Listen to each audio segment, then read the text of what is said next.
The great crystal ships of the Zephyrian Empire floated like diamonds in the darkness of space. For 3,000 years these beings had ruled the galaxy with their minds and their power. Their skin was clear like glass, and their thoughts could reach across star systems. They believed they were the best that life could create. Admiral Kethvar stood in the command room of his flagship.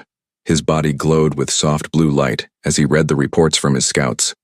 The small ships had returned from a distant part of the galaxy where they found something new. A small blue and green planet that the natives called Earth.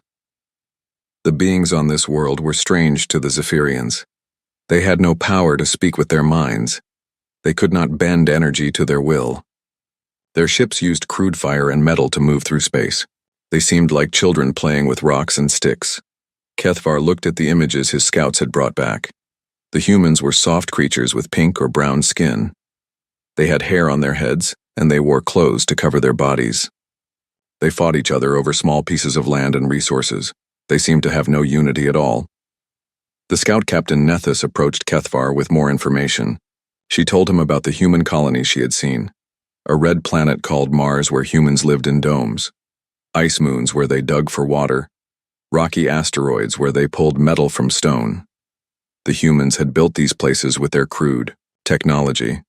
Their ships moved slowly and made loud noises. Their weapons shot pieces of metal instead of pure energy. To the Zephyrians, this looked like insects trying to build a nest.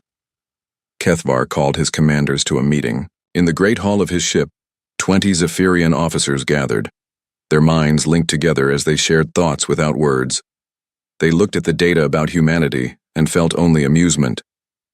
Commander Zelthara spoke first. Her voice was like crystal bells ringing. She said the humans were the weakest species they had ever found. They had no mental shields. They could not even sense thoughts from other minds. Any Zephyrian child could control a room full of humans with ease. Another commander named Vorthak agreed. He had studied human military tactics. The humans used formations and strategies that were thousands of years old. They moved in straight lines and attacked from the front. They had no grace or intelligence in battle. Kethvar listened to his officers and felt proud of his empire. The Zephyrians had conquered over 200 worlds. Every species they met had either bowed down or been destroyed. Most chose to bow down after seeing Zephyrian power. The process was always the same. The Zephyrian fleet would arrive at a new world. They would demand surrender. The locals would either give up immediately or try to fight. If they fought, the battle would last only hours. Then the survivors would become part of the empire. The Zephyrians were not cruel masters. They allowed conquered species to live and work. But everyone knew who was in charge. The crystal beings with their mind powers and energy weapons ruled everything. Admiral Kethvar made his decision. He would take his fleet to human space and add another species to the empire. It would be easy work. The humans would probably surrender the moment they saw Zephyrian ships. He sent a message to the High Council on the homeworld. The great leaders of the empire met in a vast crystal palace. Supreme Chancellor Velthara sat on a throne made of pure energy. Around her stood the wisest and most powerful Zephyrians in the galaxy. Kethvar told them about the humans and asked for permission to conquer them. The council listened with interest. They had been looking for new worlds to add to their empire. A primitive species like humanity would be perfect for mining operations and basic labor. Chancellor Velthara gave her approval. She told Kethvar to offer the humans one chance to surrender peacefully. If they refused, then he could use whatever force was needed to bring them into the empire. The admiral prepared his demands. The humans would give up all their weapons. They would provide tribute of metals and other resources. Their best and brightest would be taken to serve the empire on other worlds. The rest would work under Zephyrian supervision. A human ship had tried to make contact with the Zephyrians several months earlier. The captain was named Jake Morrison, and he had offered friendship and trade. The Zephyrians had ignored his message then. Now they would use his communication frequency to deliver their ultimatum. The message was sent across space to Earth. It traveled faster than light, using Zephyrian technology. On Earth, the human leaders received the demands in their capital cities. President, Lisa Campbell sat in her office reading the alien message. She was a former military officer who had become a politician. She understood both war and diplomacy. The message from the Zephyrians made her angry. Campbell called her advisors together. The Secretary of Defense was a man named Robert Hayes. The head of Space Command was General Patricia Burns. They read the demands and discussed what they meant. The Zephyrians wanted humanity to become slaves. They offered nothing in return except the promise not to destroy human worlds. It was not a negotiation. It was a threat. Campbell wrote a reply to the Zephyrian ultimatum. She kept it short and simple. She thanked them for their message but politely declined their offer. She suggested that both species could benefit from peaceful trade instead of conquest. When the Zephyrians received this response, they were surprised. Most species either surrendered immediately or sent long messages begging for mercy. The humans had simply said no, as if refusing an invitation to dinner. Admiral Kethvar showed the message to his officers. They laughed at human foolishness. Commander Zelthara said the humans clearly did not understand their situation. She suggested sending another message explaining exactly how powerful the Zephyrian Empire was. But Kethvar decided against more talking. The humans would learn about Zephyrian power when his fleet arrived in their system. He ordered his ships to prepare for departure. 300 crystal vessels would carry the Empire's message to humanity. The Admiral felt confident as his fleet left Zephyrian space. In a few weeks he would return with news of another easy victory. The primitive humans would join the long list of species that had learned to bow before the crystal throne. Kethvar had no way of knowing that he was about to make the greatest mistake in Zephyrian history. The beings he thought were weak and primitive were actually the most dangerous species in the galaxy. They just had not been given a reason to show their true nature yet. The Zephyrian fleet emerged from faster-than-light travel at the edge of the Sol system. 300 crystal ships appeared like stars being born in the darkness. Each vessel was beautiful and deadly with weapons that could burn planets to ash. Admiral Kethvar stood on the bridge of his flagship and looked at the small yellow sun ahead. Somewhere in this system were the primitive humans, who had dared to refuse his empire's generous offer. He expected to find them hiding behind their homeworld or fleeing in their crude ships. Instead, the fleet scanners detected something unexpected. Human ships were moving toward them in formation. The sensors counted 50 vessels of various sizes approaching at attack speed. The humans were not running away. They were coming to fight. Kethvar felt amused rather than concerned. 50 primitive ships against 300 advanced warships was not a battle.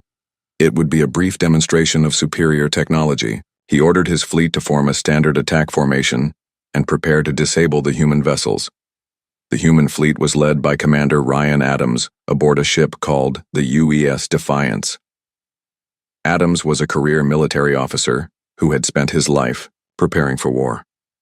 He knew his small fleet had no chance in a straight fight against such overwhelming odds. That was why he had no intention of fighting fair. Adams had spent the weeks since the Zephyrian ultimatum studying everything humanity knew about alien technology. His scientists and engineers had worked around the clock to prepare surprises for the crystal ships. The humans might be outgunned, but they were not helpless. The two fleets closed distance rapidly. The Zephyrians moved in elegant formations with their ships spaced perfectly apart. Their commanders communicated through thought alone, coordinating their attack with telepathic precision. The human ships moved more chaotically. Some flew in tight groups while others spread out seemingly at random. To Zephyrian eyes, it looked like undisciplined panic. They had no idea it was carefully planned confusion. Admiral Kethvar opened a communication channel to the human fleet. He spoke in perfect English, which his computers had learned from intercepted transmissions. His voice was cold and musical, like wind through crystal caves.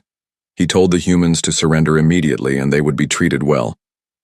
Their ships would be studied and their crews questioned gently.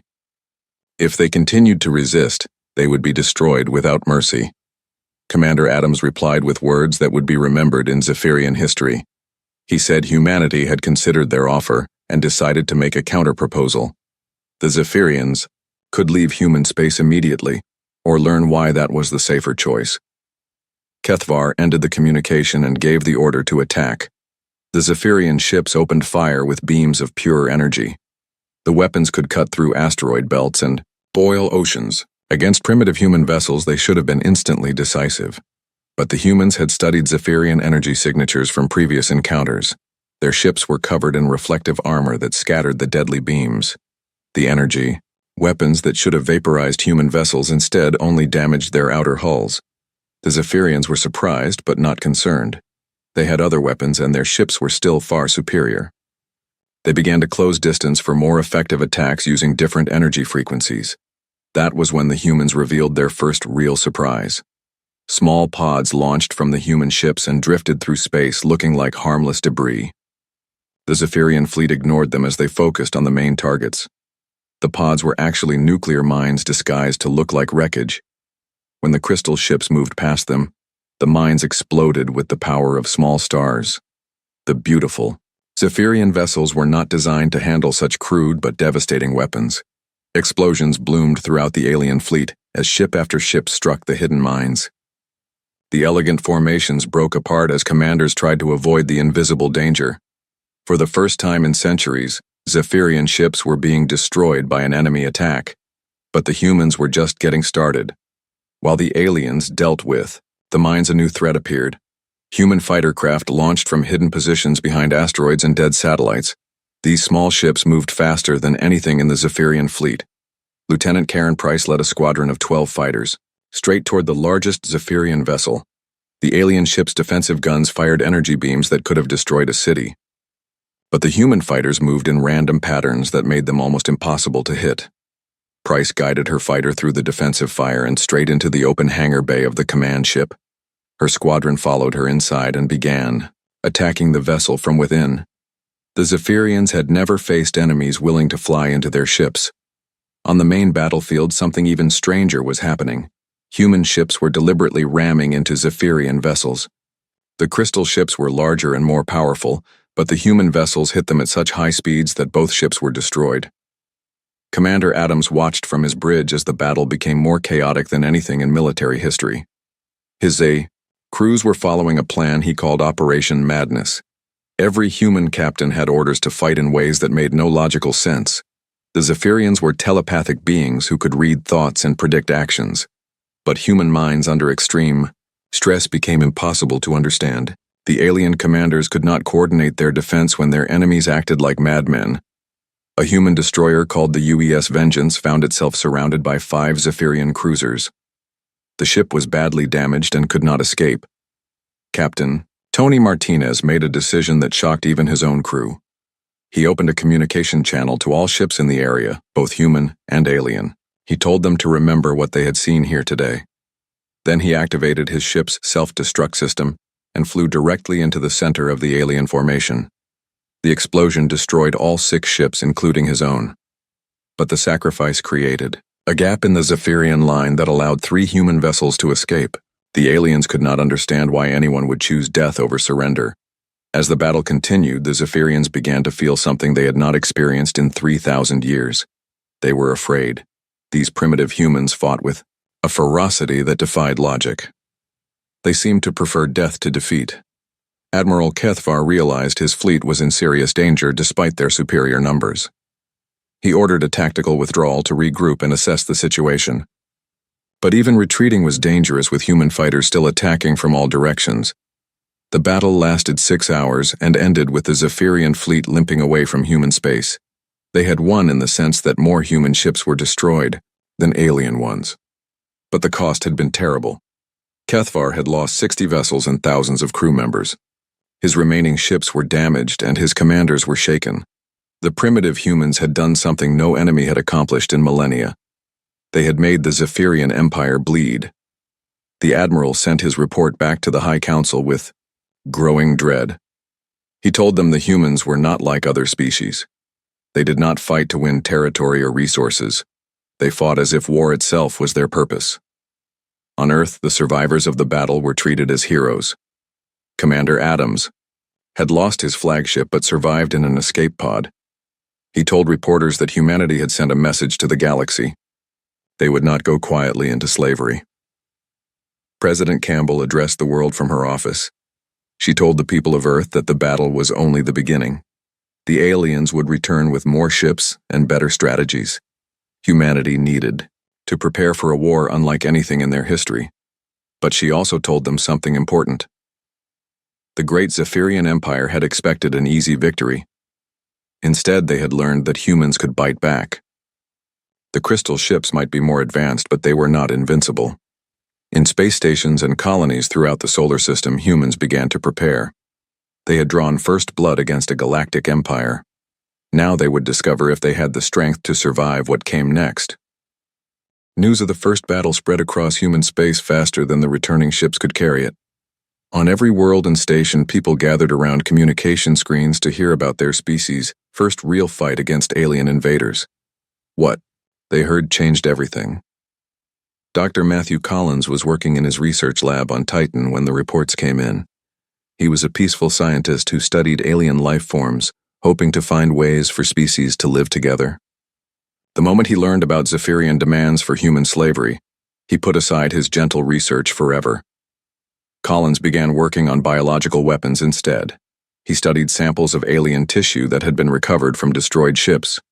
His gentle hands that once healed now worked to create diseases that would kill. The war had turned a healer into a weapon maker. On the asteroid belt, engineer Nicole Turner was managing mining operations when she heard about the battle. She had been extracting metals and ice from dead rocks for 10 years. Within hours of getting the news, she began converting her mining charges into ship-killing missiles. Turner knew how to move massive amounts of rock and metal. Now she would use that knowledge to move death toward alien fleets. Her mining robots became weapons factories. Her transport ships became missile platforms. Across human space, the same transformation was happening everywhere. Merchant Captain Paul Richards had spent his career moving cargo between colonies. He immediately volunteered his ship to carry military supplies. When offered payment, he refused, saying some jobs were more important than money. The Zephyrians monitoring human communications could not understand what they were seeing. Every human settlement was changing from peaceful civilian work to military preparation, but there were no government orders forcing this change. The humans were choosing war freely. On Earth, President Campbell met with her military advisors in underground bunkers. The surface of the planet was too vulnerable to attack from space, so all important operations had moved below ground. General Susan Blake commanded the new war effort. Blake had been in charge of peacekeeping forces before the aliens came. Her job was to stop human conflicts and prevent wars. Now she led the greatest military mobilization in human history. She told her staff they were no longer fighting humans, so the old rules did not apply. The general had studied the battle reports carefully. She learned that Zephyrian telepathy was their greatest advantage, but also a weakness. The aliens could read minds and predict actions, but only when those minds were calm and organized. Human soldiers under stress thought in chaotic ways that confused telepathic readers. Fear and anger and determination created mental static that blocked alien mind powers. Blake decided to train her forces to use this natural human trait as a weapon. New military bases appeared on every human world. Volunteers came from all walks of life to learn how to fight aliens. They were taught to fill their minds with random thoughts, songs, and memories during battle. The goal was to become mentally invisible to telepathic enemies. Captain Tony Martinez led training exercises for boarding parties. These were soldiers who would enter alien ships during battle. Martinez taught them to recite poetry while they fought. He made them sing children's songs while setting explosive charges. The aliens could not read the intentions of humans whose minds were focused on nursery rhymes instead of military objectives. A soldier thinking about his childhood dog while planting a bomb was impossible for Zephyrian telepaths to understand. Meanwhile, human scientists worked around the clock to understand alien technology. Every piece of wreckage from the battle was studied in detail. Teams of engineers took apart crystal ship components to learn how they worked. Dr. Alex Murphy led the research into Zephyrian telepathy. He was a brain scientist who wanted to find ways to completely block alien mind reading. His volunteers underwent dangerous experiments to modify their neural patterns. Murphy developed implants that created permanent mental static in human brains. The surgery was risky and some volunteers died, But those who survived became completely invisible to Zephyrian telepaths. They could move and act without any alien knowing their thoughts. These modified humans became Special Forces soldiers called Ghost Marines. Sergeant Danny Foster was one of the first volunteers for the procedure. The implants changed his personality, making him calmer and more focused. But they also made him the perfect weapon against telepathic enemies. While humans prepared for war on their own worlds, they also began launching attacks in space. Small, fast ships appeared in Zephyrian territory, attacking supply lines and communication stations. The aliens found themselves fighting an enemy that struck without warning and vanished like smoke. Commander Beth Rodriguez led human intelligence operations. She had been a spy before the war, tracking criminal organizations. Now she hunted alien military secrets across the galaxy. Her teams gathered information about Zephyrian bases and fleet movements. Rodriguez discovered something important about the enemy. The Zephyrian Empire looked powerful from outside, but had many internal problems. They had conquered too many worlds and spread their forces too thin. Many subject species were barely controlled and might rebel if given the chance. She also learned that Zephyrian military doctrine was based on quick, decisive victories. They expected enemies to surrender after a few battles. The Empire had never fought a long war against a determined opponent. Human raids increased in frequency and boldness. Captain Steve Hamilton commanded a modified merchant vessel that looked harmless but carried powerful weapons. His ship would approach Zephyrian outposts pretending to be a neutral trader, then attack without warning. These surprise attacks destroyed alien supplies and communications.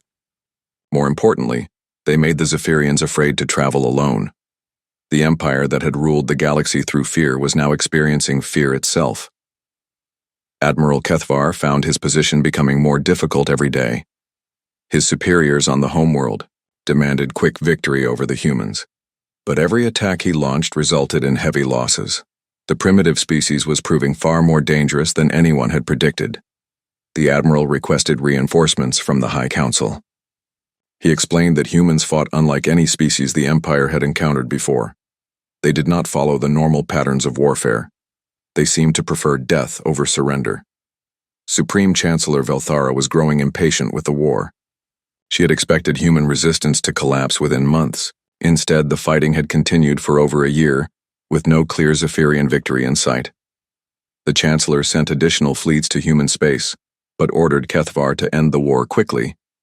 She could not understand why such a primitive species was causing so much trouble for her advanced empire. What the Zephyrians did not realize was that they had awakened something in humanity that no other species possessed.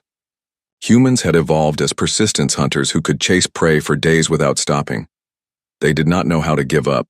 The war was changing from a simple conquest into something much more dangerous for the Zephyrian Empire. The aliens had expected to fight human governments and military forces. Instead, they found themselves fighting an entire species that had unified for total war. Every human colony was now a fortress. Every civilian was now a potential soldier. Every merchant ship was now a possible weapon. The Zephyrians faced not just human armies, but human civilization itself, transformed into an instrument of warfare. On Earth, children learned alien languages, so they could understand enemy communications. Farmers grew crops to feed armies. Factory workers built weapons and ships. Retired soldiers came back to active duty. The entire species had become a war machine. President Campbell addressed the United Nations for what would be the last time as a peacetime leader. She told the assembled representatives that humanity stood at a crossroads.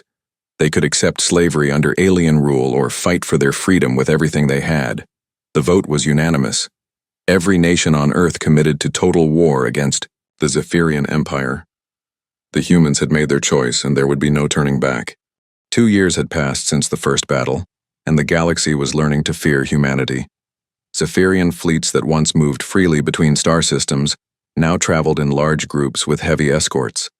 The crystal ships that had seemed invincible were being destroyed by enemies they could barely understand. Admiral Kethvar stood before the High Council in the Great Crystal Palace on the Zephyrian homeworld. His once perfect form now bore scars from 3 separate human ambushes. The proud commander who had promised easy victory now brought only reports of failure and loss. The council chamber was filled with the most powerful minds in the Zephyrian Empire. Their thoughts linked together in a web of telepathic communication that had guided their species for millennia. But today their combined wisdom could not solve the problem of humanity. Supreme Chancellor Velthara sat on her throne of pure energy listening to Kethvar's report. She had ruled the Empire for over 500 years and never faced a crisis like this one. A primitive species was challenging the very foundations of Zephyrian power. Kethvar told the council about the latest human attacks. A supply convoy had been destroyed near the Rigel system. 3 communication stations had gone silent in the Vega sector. Most disturbing of all, a major military base had been captured by human forces. The admiral explained that humans fought with tactics no civilized species would consider. They disguised warships as merchant vessels. They used suicide attacks against superior forces. They turned civilian infrastructure into weapons of war. But the most troubling aspect was how quickly humans learned and adapted. Every Zephyrian weapon or strategy that worked once became useless within weeks. The humans studied everything, captured it, improved it, and used it against its creators. Chancellor Velthara listened to these reports with growing alarm. The empire that had conquered 200 worlds was being challenged by a species that had barely left its home system 2 generations ago. Something was fundamentally wrong with their understanding of humanity. She ordered Kethvar to increase pressure on human worlds. If conventional tactics were not working, then the Empire would use its most powerful weapons. Entire human colonies would be destroyed to break their spirit. But unknown to the Zephyrians, humanity had spent the past 2 years preparing for exactly this escalation. Deep underground on Earth, the greatest minds of the species worked on projects that would change the course of the war. Dr. Alex Murphy had perfected his neural implant technology.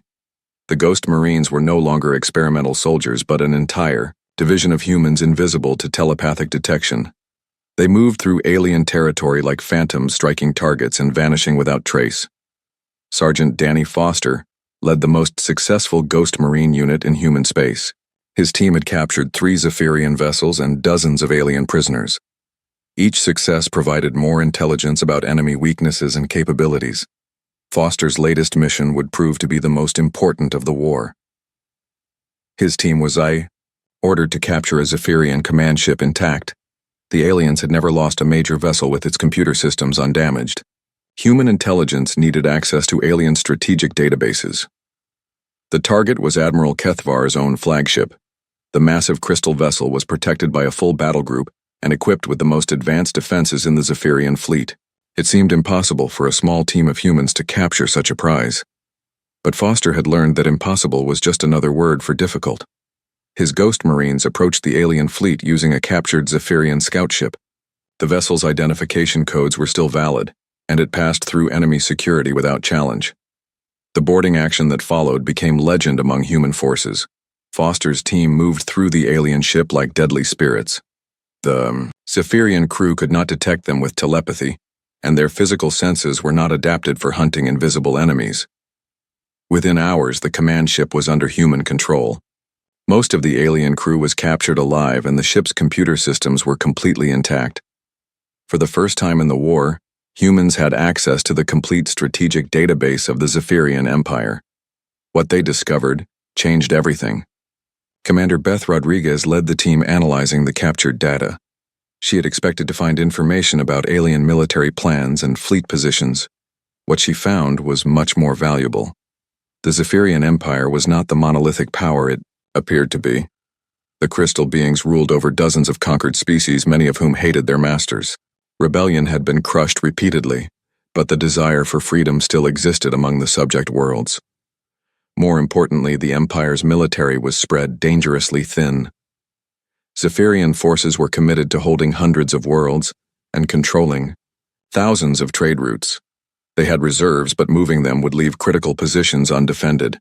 The database also revealed the true nature of Zephyrian psychology. The crystal beings had never fought a long war against a determined enemy. Their entire military doctrine was based on quick, overwhelming victories that broke enemy morale within months. Rodriguez realized that humanity's refusal to surrender had already achieved something unprecedented. They had forced the Zephyrian Empire into exactly the kind of prolonged conflict it was least equipped to handle. She presented her findings to President Campbell, and the Human War Council. The data showed that the Empire was far more vulnerable than it appeared. If humanity could maintain pressure and inspire other species to rebel, the Crystal Empire might collapse from within. Campbell authorized a new phase of the war based on this intelligence. Operation Liberation would target not just Zephyrian forces, but the entire structure of their empire. Human agents would make contact with oppressed species and provide support for rebellion. Captain Lisa Johnson commanded one of the first ships sent on this mission. Her vessel carried weapons and supplies for rebel groups on 3 different worlds. More importantly, it carried proof that the mighty Zephyrian Empire could be defeated. The effect was immediate and dramatic. Species that had been enslaved for centuries saw humans fighting successfully against their oppressors. Rebellion broke out on dozens of worlds as alien populations realized they were not alone in their struggle for freedom. The Zephyrians found themselves fighting wars on multiple fronts as their empire began to fragment. Fleets that should have been attacking human space were instead trying to contain revolts among subject species. Admiral Kethvar received emergency orders to return to the core worlds and help suppress the rebellions. His campaign against humanity was suspended as the Empire dealt with internal threats that had been dormant for centuries. But the humans were not content to let their enemies regroup. General Susan Blake launched the largest human offensive of the war. Fleet after fleet of modified human ships struck deep into Zephyrian territory, targeting key industrial worlds and supply centers. The human vessels were no longer the crude chemical rockets that had faced the first Zephyrian attack. They were hybrid designs that combined human innovation with captured alien technology. They could match crystal ships in speed and firepower while maintaining human unpredictability. Captain Steve Hamilton led a battle group that destroyed the primary Zephyrian shipyard in the Centauri sector. The facility had been building vessels for the Empire for over 1,000 years. Its destruction sent shockwaves through Zephyrian leadership. On Earth, the population watched the war reports with growing excitement. The species that had been told to surrender or face destruction was now carrying the fight to the heart of an ancient empire. Victory seemed possible for the first time. President Campbell addressed the world once again.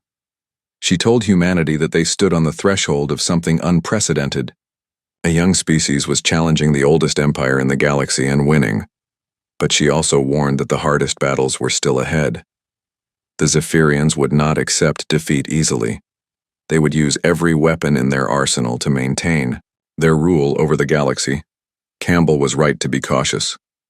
In the Crystal Palace on the Zephyrian homeworld, Supreme Chancellor Velthara was preparing for desperate measures. If conventional forces could not defeat humanity, then she would authorize the use of weapons that could destroy entire star systems. The war was about to enter its final and most dangerous phase. One species would survive, and one would face extinction. The outcome would determine the future of every world in the galaxy. The Crystal Palace on the Zephyrian homeworld had never seen such desperate times. Supreme Chancellor Velthara stood before the great council chamber where the wisest minds of her empire gathered in crisis. For the first time in 3,000 years, the Zephyrian Empire faced the possibility of total defeat. Reports came in hourly from across the galaxy. Human fleets were advancing on multiple fronts while rebel species rose against their Zephyrian masters. The empire that had seemed eternal was crumbling faster than anyone thought possible. Velthara made a decision that would have been unthinkable just years before. She authorized the deployment of planet-killing weapons against human worlds. If conventional warfare could not stop humanity, then the Zephyrians would burn their worlds to ash and start over with a more compliant species. The order went out across Zephyrian space. Ancient weapons that had not been used for centuries were brought out of storage. Devices that could crack planetary cores or poison atmospheres were loaded onto the most powerful ships in the fleet. But the humans had been preparing for exactly this escalation. President Campbell sat in the war room deep beneath the surface of Earth, surrounded by the greatest military minds of her species. They had known this moment would come. General Susan Blake presented the final phase of humanity's war plan. Operation Reckoning would be the largest military action in human history. Instead of defending against Zephyrian planet killers, they would attack the enemy homeworld itself. The plan was audacious beyond anything attempted before. While Zephyrian fleets moved toward human space to begin their campaign of extermination, human forces would strike at the heart of the Crystal Empire. Captain Kelly Wright commanded the assault fleet that would carry out this impossible mission. Her ships were the finest examples of human and alien technology combined. They could phase shift through dimensions, hide from sensors, and strike with devastating power. Wright's fleet included vessels from every human colony and station. The UES Liberty carried troops from Mars. The UES Defiance brought fighters from the asteroid belt. Even civilian ships had been converted to carry weapons and supplies. The human fleet numbered over 800 vessels, but they were not the only force involved in Operation Reckoning. Rebel fleets from a dozen oppressed species had joined the assault. The Zephyrian Empire would face enemies from every corner of the galaxy. Dr. Matthew Collins had finally perfected his biological weapons program. The diseases he created would target Zephyrian physiology, specifically leaving other species unharmed. But the weapons would only be used as a last resort if the aliens refused to surrender. The Ghost Marines, led by Sergeant Danny Foster, had been training for months to assault the Crystal Palace itself. Their neural implants made them invisible to the most powerful telepaths in the galaxy. They would capture or eliminate the Zephyrian leadership. As the human fleet prepared to depart, President Campbell made one final address to her species. She told them that what happened in the next few days would determine whether humanity remained free or faced extinction. She reminded them that the war had started because the Zephyrians believed humans were inferior beings suitable only for slavery. Instead, they had found a species that would rather die than submit to tyranny. The human fleet left Sol system using captured Zephyrian, faster-than-light technology. They traveled along routes that should have been impossible for primitive human vessels to navigate. The journey to the enemy homeworld took 3 days.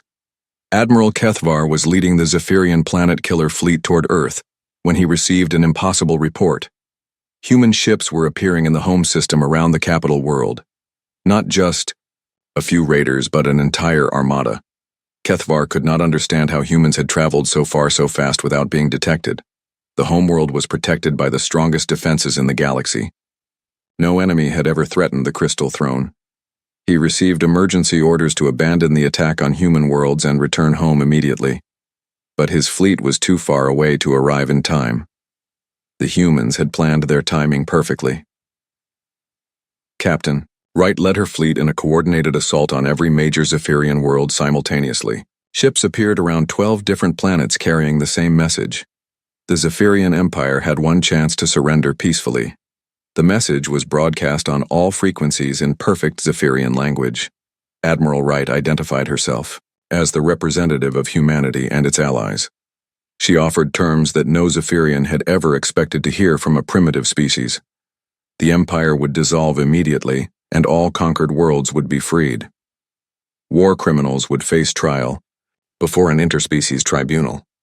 In return, the Zephyrian people would be allowed to rebuild their civilization as a peaceful member of the galactic community.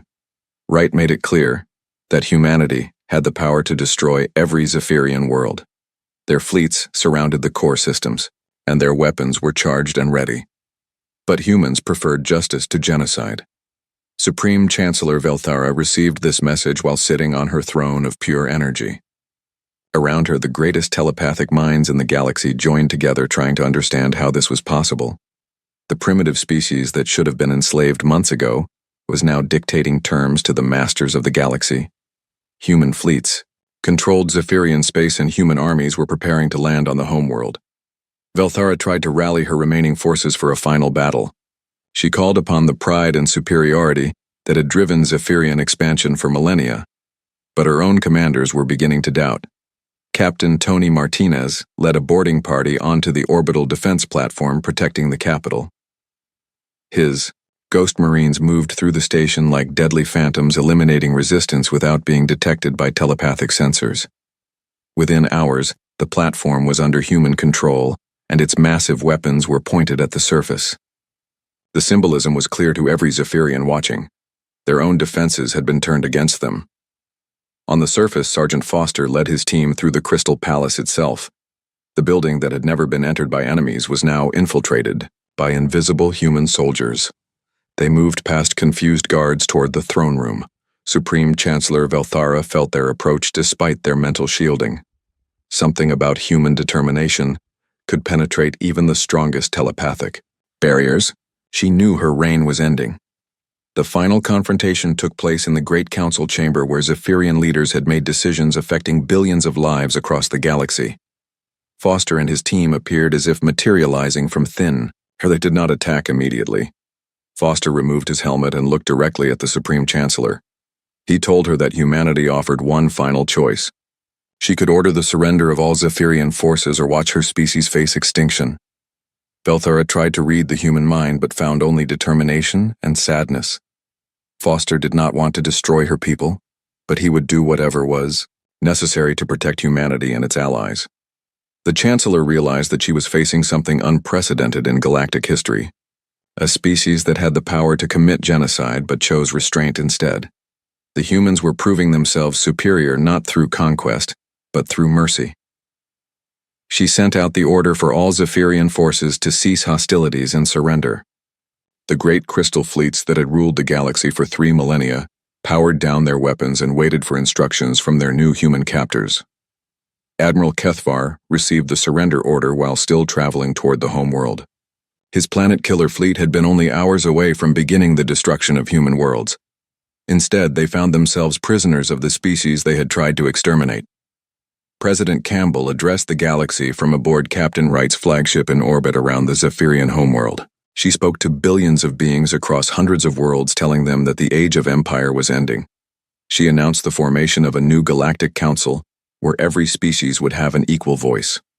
There would be no more master races or slave worlds. The galaxy would be governed by cooperation instead of conquest.